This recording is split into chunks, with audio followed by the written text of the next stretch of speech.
Hello YouTube and welcome back to the channel, and something a little bit different today. I've just come across this simulated video from Knorr. Now I know people in the DCS community at least probably have heard of Knorr. From what I gather, it's sort of like another, maybe it's a rival to DCS, but I think it's more aimed at the commercial level. So whether we actually see this in public hands or not, I don't know, but I thought I'd do a bit of a breakdown here of what we can see from this video. It's all about Typhoon air-to-air refueling, it seems. So given my background as a Typhoon engineer for over 7 years, I thought I'd go ahead and break down what we can see and see what you guys think. So opening scene right here, we can see we're approaching, coming up to a tanker, KC-135 by the looks of it, and we've got our wingman off to the right hand side there. So straight away, what we can see is that they've modelled the HMSS, helmet-mounted sight symbology, or HMD if you're in other aircraft, and so that's what you can see up here. And we've got a bit of gives us some information up here. So we've got our heading ribbon effectively. So wherever we look, we can get an understanding of what heading or bearing that something is at. So if we look at our wingman there, roughly 075, probably 080 over to the side, and we've got our reticule, like our caret here, so it sort of shows us where we're looking. We've also got our speed here on the left. We've got our Mach number, and then we've got our KDAS. I can't remember what KDAS stands for, but it's the airspeed system that the Typhoon uses, which is cool. Something slightly different. Another thing to kind of understand. And then here on the right-hand side, we've got the altitude. So we've got our barometric altitude there, and then our rad alt altitude there. Obviously, that's dashed out at the minute because we're at 19, nearly 20,000 feet there. I think rad alt only goes up to about 5,000 feet anyway. Above that, you don't really need it, I suppose, because you're above 5,000 feet above the ground. So there's that, and then we've also got a reticule here. So although this steering caret is where our head is sort of looking in directions of azimuth, this sort of crosshairs here is the elevation of where the pilot's head is looking effectively. So the crosshairs, and that moves around, and so wherever we want to point our head, and we can use that to target stuff and so on. Map-wise, looking at it, it looks kind of similar to DCS's NTTR map. So I'm assuming this is somewhere out in Nevada or California, maybe.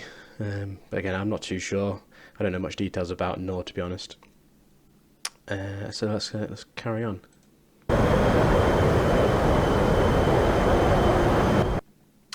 So as you can see here, head-up display.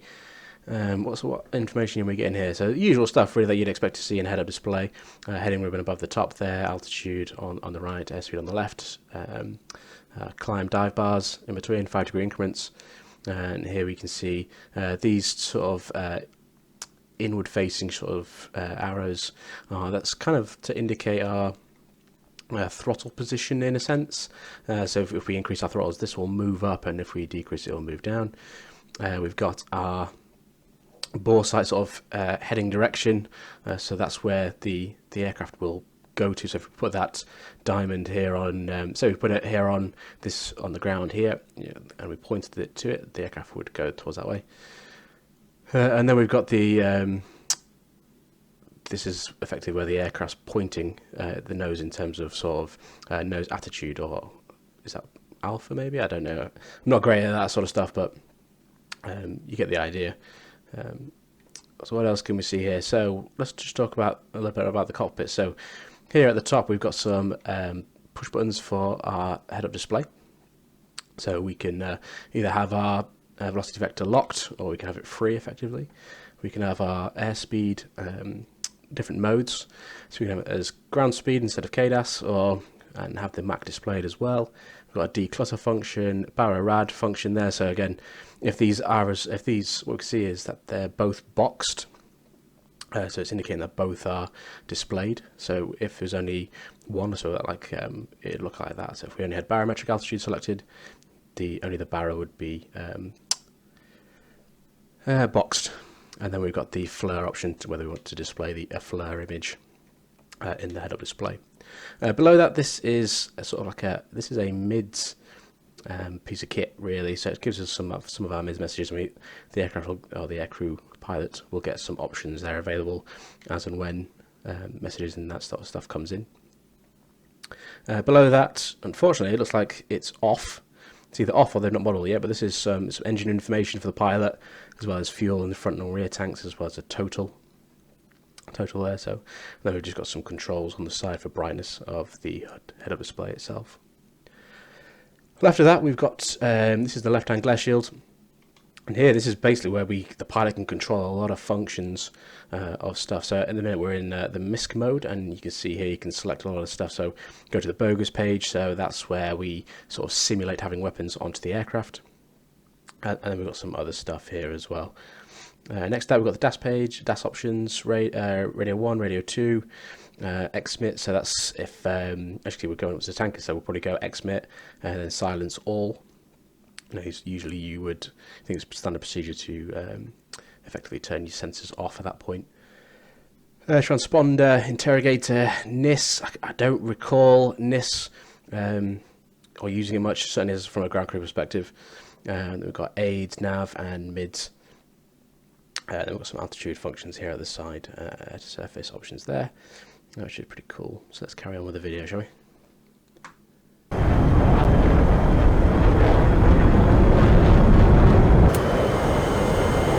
So there we can see he's popped the refueling probe out there. So what should happen in theory when the air traffic refueling probe pops out is this page should automatically become the fuel page. So at the minute it's showing us the DAS page, so the defensive aid subsystem, and as you can see here we've got some sort of like spokes coming out, and that's effectively telling us where if our DAS sensors are on effectively. And then we've got some other functions around the side to sort of indicate what the pilot wants to do, that sort of stuff. I'm not going to go too much into them because I don't know how much is modelled, and effectively I'm not 100% sure what I can and cannot say, so I'd rather err on the side of caution there rather than do anything else. Interesting here, this is actually off. This is the reversionary display, and this is actually hardwired, so this even if you get a black cockpit, if you have a failure of not electric failure, but a display failure, this will always be illuminated. On there we've got sort of like a heading compass, basic ADI on there, and it'll give you some steering cues to waypoints or your nearest airfield, that sort of stuff. So I'm surprised that's not modelled yet. But again, I don't know how far along in the process this the development of this is, but that's what's on there usually. Here we've got low height warning, so we can set how high we want the audible warner to go off. It tells that we're getting too low, so usually you'd probably set that down to like 100 feet, 200 feet. So if you dip below that, then the aircraft will flash at you and tell you you're too low, pull up, whatever. So you can set that there, and I think you can set that all the way up to like 1,000 feet, I think. So it's not too bad. Here we've also got another little display. There's a little panel here which you can see, and it's usually closed, and on the front you have some IFF information, and your different various modes and all that sort of stuff. But if you open it, there's another reversionary panel which gives us some indications. So we've got airspeed there in knots, vertical speed there I think it is, and then I think at the bottom we've got the altitude, or it might be vice versa there, but you get the idea. So it gives us some information. Let's carry on. So as you can see here, looking at the other displays, this is our azimuth sort of radar display. Usually there's another one here which would be the elevation page, but you can cycle between that and the DAS page and various other functions as well, which is pretty cool. So at the minute there's nothing out there, or they've either gone sensors off, or the radar off at least, since the DAS is still emitting but the radar isn't, because we're going to go ahead and plug into this KC135. But here we can also see we've got some options. So what this does is, it's kind of like the F-18 or any other modern radar display, is that rather than having it as a PP scope or whatever, so having that cone, it sort of expands it out closer to the aircraft, just to give us a better picture in a sense. And here we can also cycle between different options So here, got real RBGM, so real beam ground mapping. So effectively the air-to-surface radar versions, different modes of the air-to-air surface. So we've got track while scan there, and vertical scan, I think that is, and so on. So there's that option there, which is pretty cool. And then here on the middle, this is effectively what we call the PA format, so the sort of pilot awareness format. So on there you should have his map and his route and all that sort of stuff. So again, I don't know how well modelled this is at the moment, but obviously you can see it's blank there, but it shouldn't be in theory. It should have maps on there and routing and all that sort of stuff. And there's sort of stuff we can add to it as to enhance the situational awareness for the pilot and on all that sort of stuff. But obviously looking at it now, it doesn't look like it's too far along, but that's cool. It'd be interesting to see how that comes along. And then here on the left hand side we've got what we call the KDEC.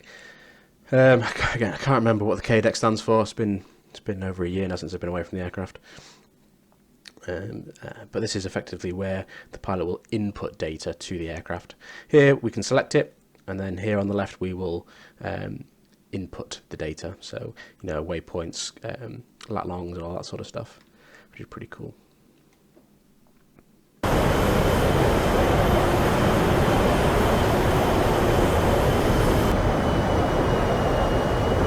So just it's a bit of a small thing really, but you can see here we've got the altitude here. If you watch this, it doesn't increment in like 1 feet. It only increments in tens. So here you can see 19,700. That won't now change until you go 19,710. That's often sort of what's the word? Misconstrued. People think that or certainly some developers will think that it goes up in increments of 1. It doesn't. It's increments of 10. So it's nice to see that it doesn't constantly change. And a small thing there, but if you're looking for accuracy, that's pretty interesting. And now if we look at the wingman there, as you can see, he's pretty clean. But it looks like on the left-hand ITSPL, the ITSPL. Again, I won't go into what it stands for, but effectively it's the 2 pylons that are always sat underneath the wings. Now they have to be there. You cannot remove those pylons. They're always there because that's where the shaft dispensers are located as well. So it looks like there we've got some sort of, it looks like an AIM 120 maybe.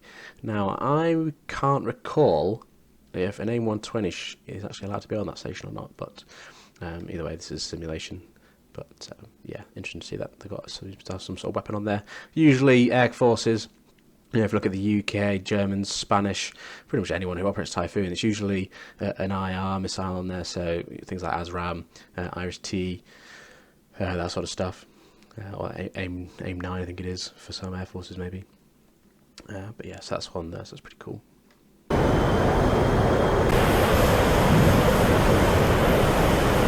Look at that video there. That's quite nice there when we got our probe into the basket there. You can see some nice physics on the hose there. You actually get that motion of the ripple effect going through it as you punch into it, which is quite nice. Rather than it looks like it's a bit more enhanced than DCS.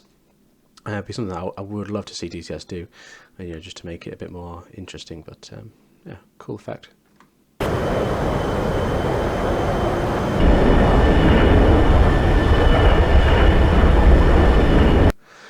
And there you can see we've got a KC-135 as the tanker there in its Metra livery. Looks like it's got ghosts flying it, but it's pretty cool, and the engines don't look to be spinning, but